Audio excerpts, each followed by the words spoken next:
Welcome back. तीसरा कारण कि लोग नेटवर्क मार्केटिंग के अंदर कामयाब क्यों नहीं हो पाते। मैंने कितने सारे लोगों से अपने आइडिया शेयर किया है ओवर द लास्ट 16 ईयर्स। जब मैं इस इंडस्ट्री के साथ ऑन एंड ऑफ जुड़ा रहा हूँ, मैंने कितने सारे लोगों को डायरेक्ट सेलिंग की अच्छी बातें बताने की कोशिश करी है, अपने आइडियाज़ को शेयर करने की कोशिश करी है। मैं हैरान हो जाता हूँ जब 90% ऑफ द टाइम मेरे से सामने वाला इंसान पूछता है कि पैसे कैसे कमाएंगे। किसी को इस बात से फ़र्क ही नहीं पड़ता कि मैं जो आइडिया उसको प्रेजेंट कर रहा हूँ उसके अंदर कौन सी सर्विस इन्वॉल्व है और कौन सा प्रोडक्ट इन्वॉल्व है। दोबारा से समझाता हूँ, डायरेक्ट सेलिंग क्या होती है। डायरेक्ट सेलिंग होती है कि एक प्रोडक्ट और एक सर्विस है, वो किसी इंसान ने फॉर एग्जांपल मुंबई में बना ली। मुंबई में उसके पास एक आविष्कारी प्रोडक्ट आ गया जिसकी ज़रूरत किसी को है जो दिल्ली में बैठा है। अब वो दिल्ली तक इन्फॉर्मेशन कैसे पहुंचाएगा? या तो वो एडवर्टाइजिंग का सहारा लेगा या वो मिडलमैन का सहारा लेगा, CNF एजेंट्स का, सुपर स्टॉकिस्ट का, डिस्ट्रीब्यूटर्स का, रिटेलर्स का। इन सब से एक मार्जिन ऐड होता है जो कि कस्टमर को पे करना पड़ता है। यहाँ पे सिर्फ डिफरेंस क्या आ जाता है कि उस मैन्युफैक्चरर ने वो प्रोडक्ट बनाया, उस प्रोडक्ट को वितरण करने के लिए उसने कस्टमर को ही चुन लिया। जिस कस्टमर तक उसका संपर्क था उस तक तो उसी ने ही प्रोडक्ट पहुंचा दिया। और अगर उस इंसान को प्रोडक्ट पसंद आया तो उसने उसी से ही बात कर ली कि भैया तुम ही प्रचार कर दो, तुमने प्रोडक्ट यूज़ किया है, तुम इसके बारे में सबसे अच्छा जानते हो, तुम ही इसके बारे में और लोगों को बता दो और इसके एवज में मैं तुम्हारे को रेम्यूनरेट कर दूंगा, क्योंकि इतना बड़ा मार्जिन है जो अब मेरे को खर्चा नहीं करना पड़ रहा। ये डायरेक्ट सेलिंग है कि किसी प्रोडक्ट को मैन्युफैक्चरर से डायरेक्टली कंज्यूमर तक पहुंचाया जाए।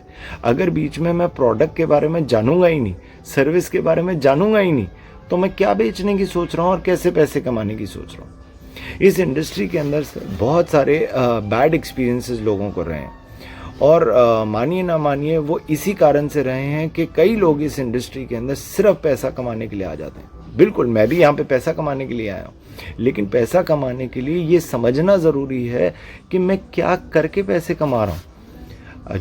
अगर सिर्फ पैसे ही कमाना उद्देश्य होता फिर तो चोरी करने वाला भी बिल्कुल सही है कि उसने पैसे कमाने थे, उसकी ज़रूरत थी, उसने आपके घर में चोरी कर ली, वो सामान लेके भाग गया।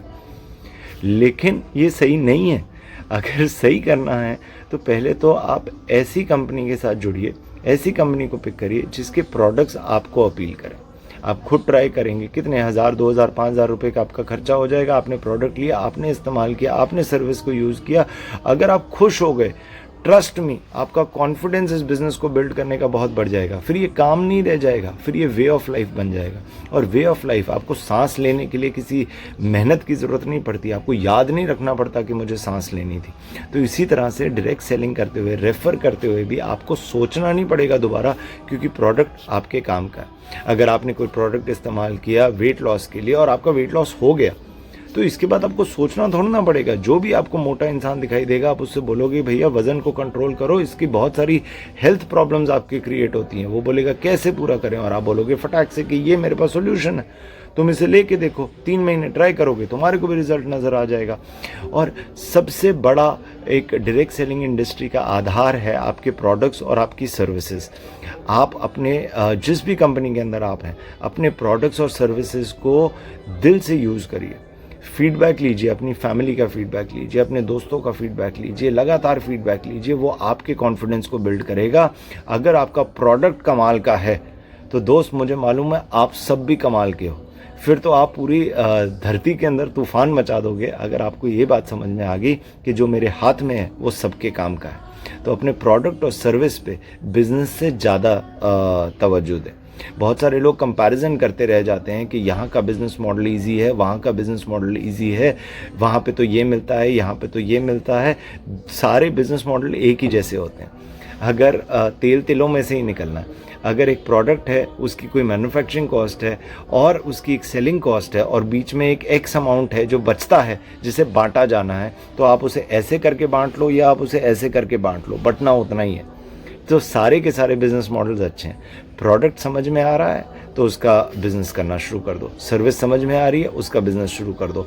नहीं समझ में आ रहा तो आपकी कंपनी के अंदर लोग लाखों करोड़ों रुपए भी कमा रहे हो, आपसे नहीं हो पाएगा, क्योंकि प्रोडक्ट आपके काम का ही नहीं था। इसको हमेशा याद रखें। बहुत सारे लोग इस इंडस्ट्री के अंदर सिर्फ इसलिए फेल हो जाते हैं क्योंकि वो अपने प्रोडक्ट और अपनी सर्विस के ऊपर कभी ट्रस्ट ही नहीं बना पाते। तो सबसे पहले तो उसको करो जो संभव है, अपने प्रोडक्ट को खुद ट्राई करना, ताकि जब तक ऐसा ना हो कि जो संभव है वो भी आगे जाके असंभव बन जाए। आगे बहुत सारे काम करने हैं, सबसे पहले स्टार्ट करो इस चीज़ से कि मेरे को ट्रस्ट हो। एक छोटी सी कहानी बता देता हूँ एंड करते समय। गांधी जी के आश्रम में एक लेडी अपने बच्चे को लेके जाती है कि मेरा बेटा चीनी बहुत खाता है, गांधी जी आपको मानता है, आप कहोगे तो ये चीनी खाना कम कर देगा। गांधी जी बोलते हैं इसको अगले महीने लेके आना। तो वो अगले महीने दोबारा लेके जाती है आश्रम में लेके जाती है। गांधी जी उस बच्चे को साथ में बिठाते हैं और बोलते हैं बेटा चीनी छोड़ दो, और वो बोलता है जी गांधी जी, और चीनी छोड़ देता है। लेडी बड़ी हैरान होती है, वो जाके गांधी जी से पूछती है गांधी जी आपके एक लाइन बोलने से उसने चीनी छोड़ दी, तो ये तो आप पहले भी बोल सकते थे। तो गांधी जी ये कहते हैं कि तब तो मैं भी चीनी खाता था, 1 महीने मैंने चीनी छोड़ी तो मैंने इससे वाली बात करी। मैं ये नहीं चाहता कि मेरी कथनी और मेरी करनी में फ़र्क रह जाए। अगर आप ये वाली बात समझ पा रहे हैं तो आप इस इंडस्ट्री के अंदर कमाल करके दिखाएंगे।